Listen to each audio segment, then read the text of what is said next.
Hello there and welcome to the video. You know, I truly expected for Nintendo to have announced the follow-up to the SNES Classic at this point, but they've been radio silent on any indication that an N64 Classic is even in the works. And yeah, I know, these devices are seen as cash grabs by a lot of people, but for me personally, I see them as being interesting collector's items that have added value because they've actually got games that are playable in HD through emulation on them. So, just for fun, why don't we go through a list of 20 games that could be included on an N64 Mini and show off what the console really could be capable of with an interesting game library that's varied and has all of the classics on it. There's not really any sort of rules for this list, but I have chosen to exclude licensed games like GoldenEye 64 just because I think the odds of that actually being on the system is incredibly slim. Seeing as the PlayStation Classic Edition had 20 games on it and it's from the same generation of consoles as the N64, I think it's only fair that we expect the N64 Classic to also have 20 games on it. So, let's get started with the top 20 games that I would like to see on an N64 Classic Edition.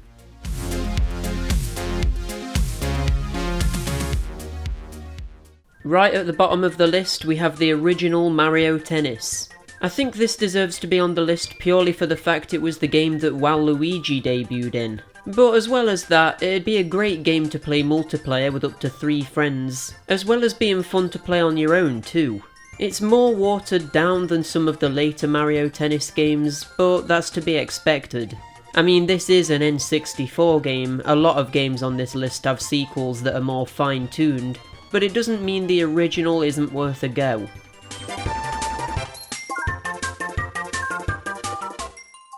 Even though GoldenEye 64 probably wouldn't be able to be on the N64 Classic, Perfect Dark being an original IP means it's much more likely to be able to appear on it. Perfect Dark is of course a first-person shooter developed by Rare, the same people behind GoldenEye 64, and while yet again by today's standards it has dated, especially with the controls, it's surprisingly aged quite well and remains one of the best FPS games on the system.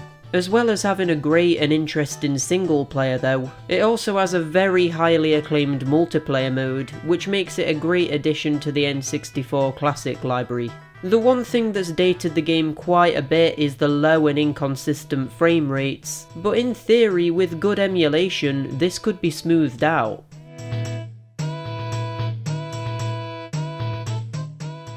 Three games into the list and we've already had 2 games developed by Rare. But this time, rather than being an FPS, we have a collectathon 3D platformer with Donkey Kong 64.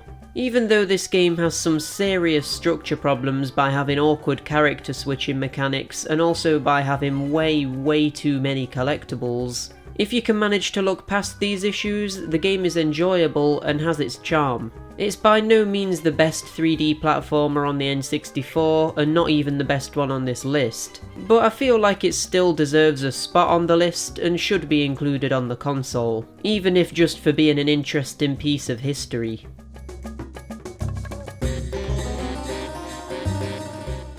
Okay, I've got to be honest, I've never played a Harvest Moon game.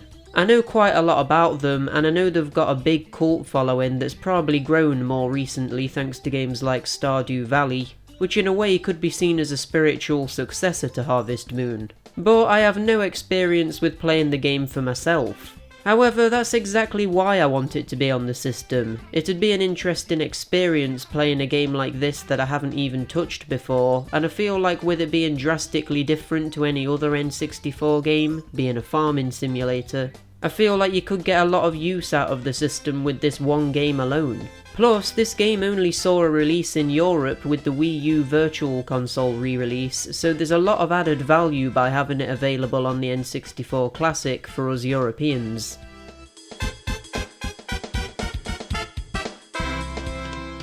This is yet another one I haven't played, but unlike with Harvest Moon, I have actually played the original Pilotwings, and that's great. I also hear good things about Pilotwings 64, and it seems quite similar to the original, but with more polygons, so really, how could you go wrong? Basically, Pilotwings 64 is a flight simulator where you have to earn your license by taking part in multiple different flying situations. We have hang gliding, jetpacking and a gyrocopter, but there's loads more to unlock and find on top of that too.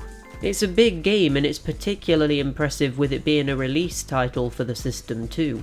So really, just because of its legacy and how well it showed what the N64 could do back in the day, I think it should be on the Classic Edition.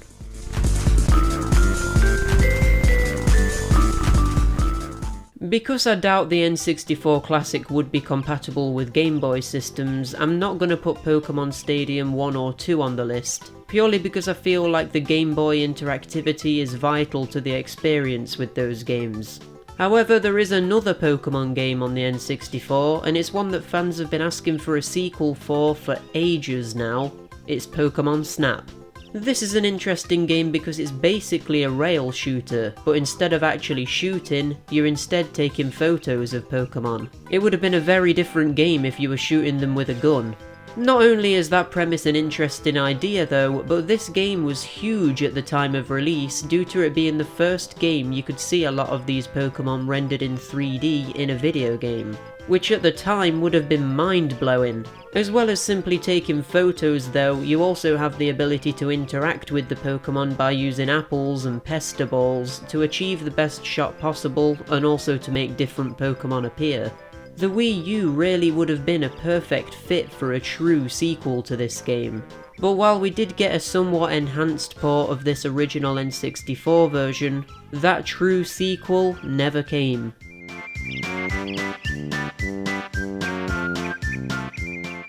At the time of its release, Bomberman 64 was something of a soft reboot for the series, mainly because it added in a way more fleshed out single player mode that basically acted like an action-adventure platformer style game, but while maintaining the mechanics of the Bomberman games of the past.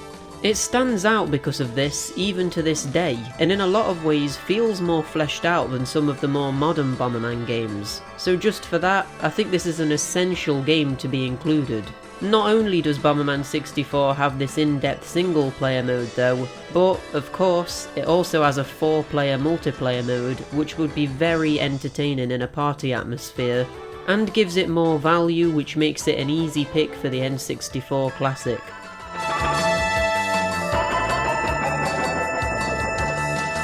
This is one of the N64 games I'm the most familiar with, and deserves to be on this list if only for the reason that it's the only N64 game that I know of that actually uses the D-pad.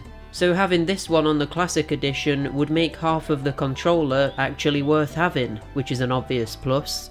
Other than that though, this game stands out on this list because it's the only 2D platformer on the entire thing. Sure, it's 2.5D because it has you moving into the background and you aren't on a flat plane and everything is a 3D model, but you're still inherently moving from left to right like any other 2D game. If you've ever played any Kirby game, you know what you're getting with this one. It's a kid-friendly platformer where the objective is to get past enemies, get to the end of the levels, and beat some bosses. Simple stuff, right? Well, where Kirby 64 stands out from other games, and even any other Kirby game, is the way that Kirby can freely combine copy abilities to create new powers for himself. So like in any other Kirby games, you can eat enemies and steal the powers, but here, you can eat 2 enemies and combine the powers, and it makes for a varied and interesting game with a ton of replay value because you want to see what all the combinations do. It's a standout game on the N64 and 100% needs to be on the Classic.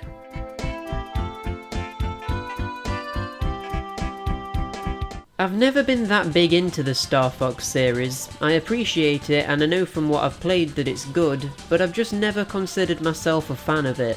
Weirdly, the Star Fox game I've played the most is actually Star Fox 2, which was released for the first ever time on the SNES Classic Edition. So yeah, I'm by no means that big into this series, but I did love Star Fox 2. In a way, even though I'm not a die-hard fan of the series, I know that Star Fox 64 is considered by a lot of people to be the best in the whole franchise. While the original Star Fox was maybe a little bit too ahead of its time, Star Fox 64 just felt right. The graphics were better, the controls were better, and it just felt like technology had caught up and Nintendo were able to develop the game that the original was supposed to be. Star Fox 64 is a shooter where you control a spaceship and you're given multiple objectives across many differently structured levels. Some are more openly designed, whereas most of them feel more on rails. But this variety keeps the game fresh and keeps you hooked throughout. Replayability is added through the branching path system, where you can take different routes to progress the game and go to different places. And then there's the added value with this being the first game to support the Rumble Pack for the N64, which would be a cool addition for the Classic to have. Plus this 4-way multiplayer, which just like with all the other multiplayer games I've mentioned, gives you a reason to have those 4 controller slots, and potentially make you more tempted to buy extra controllers, assuming the console doesn't come with 4.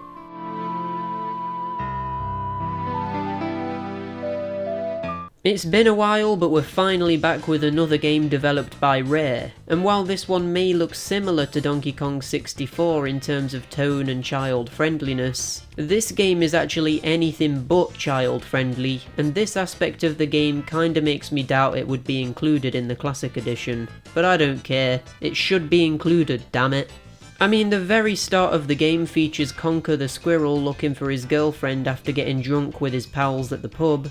Already you can tell that things are quite zany, but later on things become even more absurd, featuring quite graphic violence and bad language. But it's not just the adult nature of the game that makes it stand out.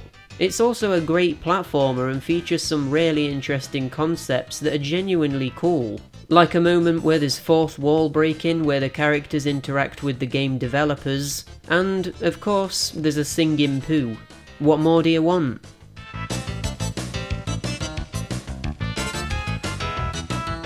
There seems to be a bit of a trend with a lot of these games where I've not played them, but want to play them, and that's exactly why I think an N64 Classic would be awesome. But despite not having played F-Zero X, I have played the original F-Zero on the SNES, and I really like it. F-Zero X basically seems like a more beefy version of that original SNES game, with full 3D graphics, a randomly generated track system, an amazing frame rate, great soundtrack, and perhaps the most important improvement over the original F-Zero, F-Zero X has multiplayer. This is the first racing game on the list too, and it's definitely unique enough to stand out from any others that might be featured later. F-Zero X may be lacking somewhat in modes, but makes up for that with how fun the content is that we do have, and I think a hell of a lot of people consider this a must-have title, which is why it's the first game in the top 10 section.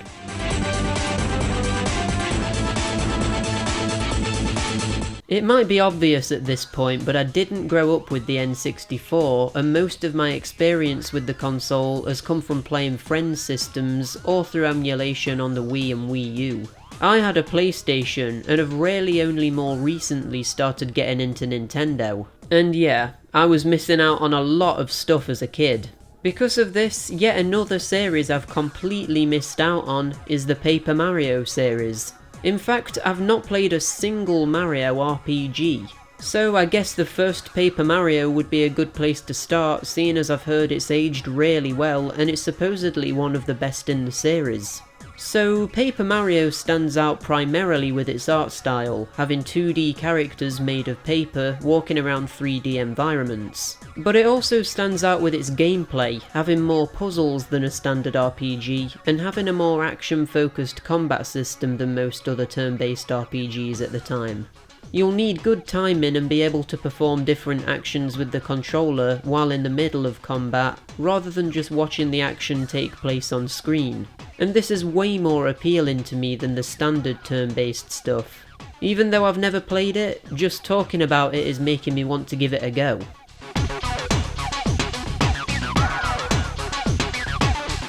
Hey, guess what? This is yet another game that I've not played.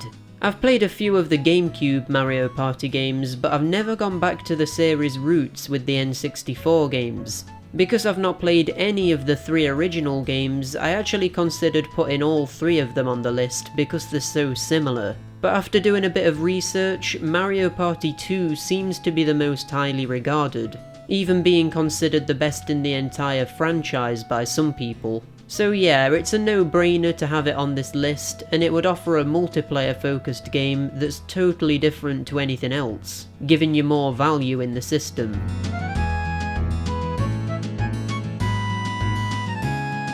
I think everyone saw this one coming. Not only another game developed by Rare, but the big one, Banjo-Kazooie. Probably the game you immediately think of when you think of Rare.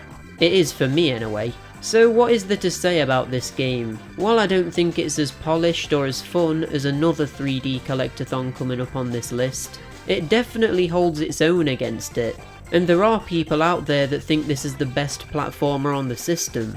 While it's fairly standard stuff from a design point of view, it stands out with its charm and characters, and like I say, this is probably the game that best sums up what Rare was all about back in the day. It's an essential N64 game, and what more needs to be said?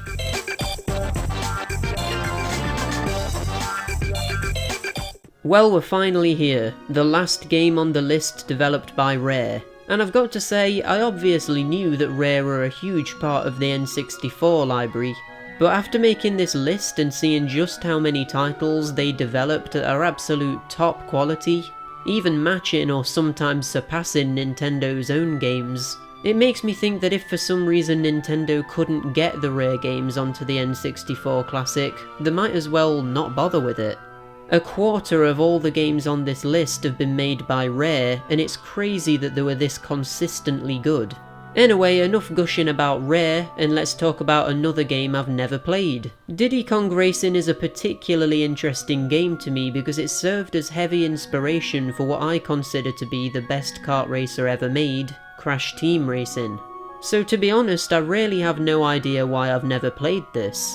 Like Crash Team Racing, Diddy Kong Racing features a full-on single-player adventure mode, but also features different vehicles with different abilities, a battle mode, and of course, a multiplayer mode. So there's a lot of content here and it seems seriously impressive. The only real disadvantage here is that I don't really know who any of these characters are too well, and for a kart racer, I feel like it's more enjoyable if you know who you're playing as a bit.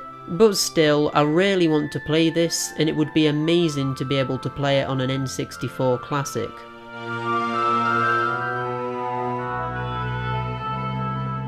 This is it, we're in the big boy section of the list now, the top 5 N64 games. And to be honest, this is where the list is probably quite predictable.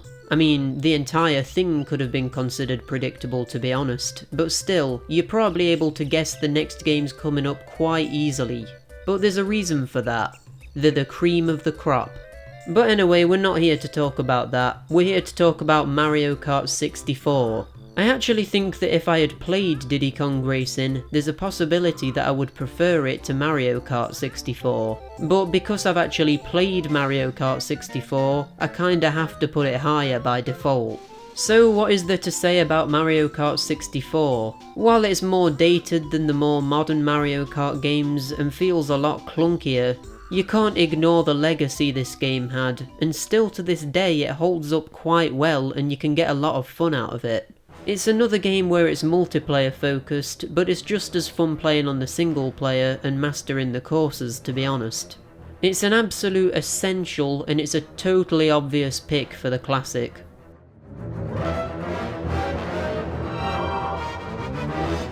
This Zelda game is considered to be one of the darkest, if not the darkest, of all the Zelda games, and that alone makes it one of my favourites, because it stands out as this weird blip in the Zelda timeline where they really went crazy and experimented with a lot of really cool mechanics that we either never saw again, or didn't see for quite a long time. This Zelda game isn't even about Zelda, and just features Link trying to save the town of Termina from being destroyed by a cataclysmic event caused by a character called Skull Kid getting his hands on an artifact called Majora's Mask, as well as the Ocarina of Time. The game almost becomes a sort of character study, with all of the people in the town reacting differently to the ongoing events of the game, and you being able to affect the stories in different ways by altering time. The entire game could be seen as a study of Link, and it all could be an implication that Link passed away. But leaving the analysis out of this, the base game is incredible. featuring lots of Zelda combat, temples, exploration and discovery, as well as having a unique gimmick by allowing you to control time, to go back in time 3 days before the moon crashes to the ground and kills everyone, which effectively leaves you stuck in this cycle of death. I wasn't lying when I said this one's pretty dark.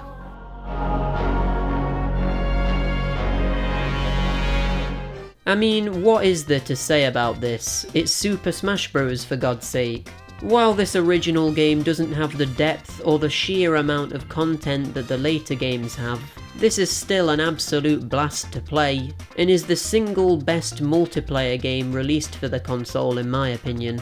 It has a standard single player mode which you can blast through quickly to unlock the 4 hidden characters, it has a multiplayer mode featuring item customization, and well, that's about it. Like I say, it's light in actual content, but it's the multiplayer that gives this game its worth, and you could easily get stuck into this for hours. It's still worth playing even though Super Smash Bros. Ultimate is a thing, just to see where the series started.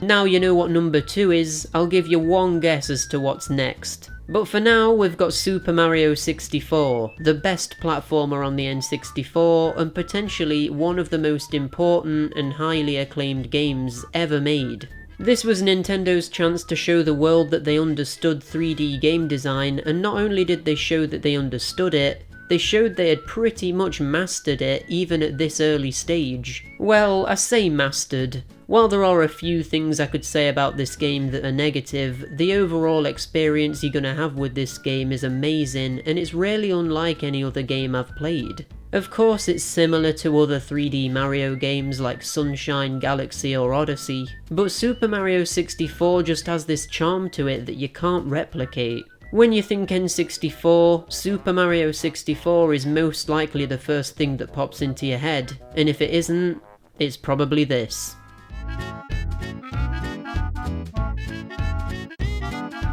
While Majora's Mask is amazing, Ocarina of Time was the original 3D Zelda, and it's so much bigger than Majora's Mask to boot. When I first played this, I was going into it thinking it was overhyped and can't be as good as people are making out, but it turns out I was wrong. This game is incredible and paved the way for all of these open world games we see today. Only, it's debatable that Ocarina of Time is better than a lot of these open world games today, primarily for the fact that it's also quite linear. It's got a linear story, at least for the most part, and eases you into the open world aspect of the game, and even then when it's fully open, you're still going through linear puzzle focused dungeon or temple areas a lot of the time.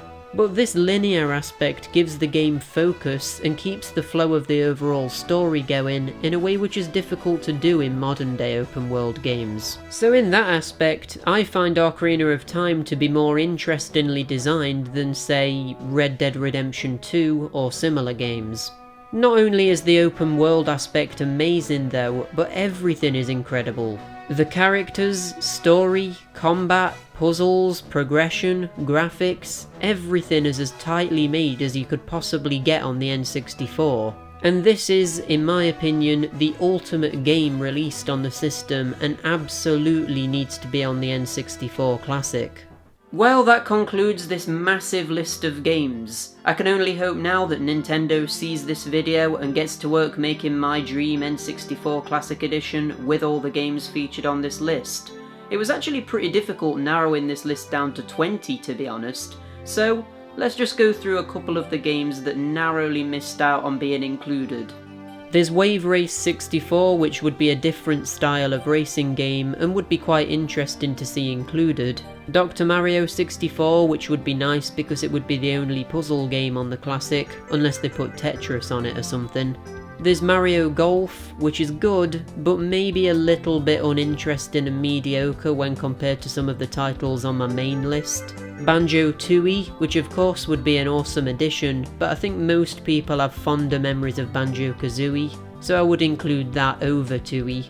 And finally, there's Yoshi's Story, which would be a nice one to have because it's actually a full-on 2D platformer, which would make it different to anything else on the Classic Edition. Plus, it looks like a great little game, but I think the general consensus is that it isn't as good as the original Yoshi's Island game, so maybe just leave that one out if we're limited to 20. And that's it. Let me know in the comments what your top picks for an N64 Classic Edition would be, and let me know if I've missed out on any obvious picks too. And I'll see you next time. Bye!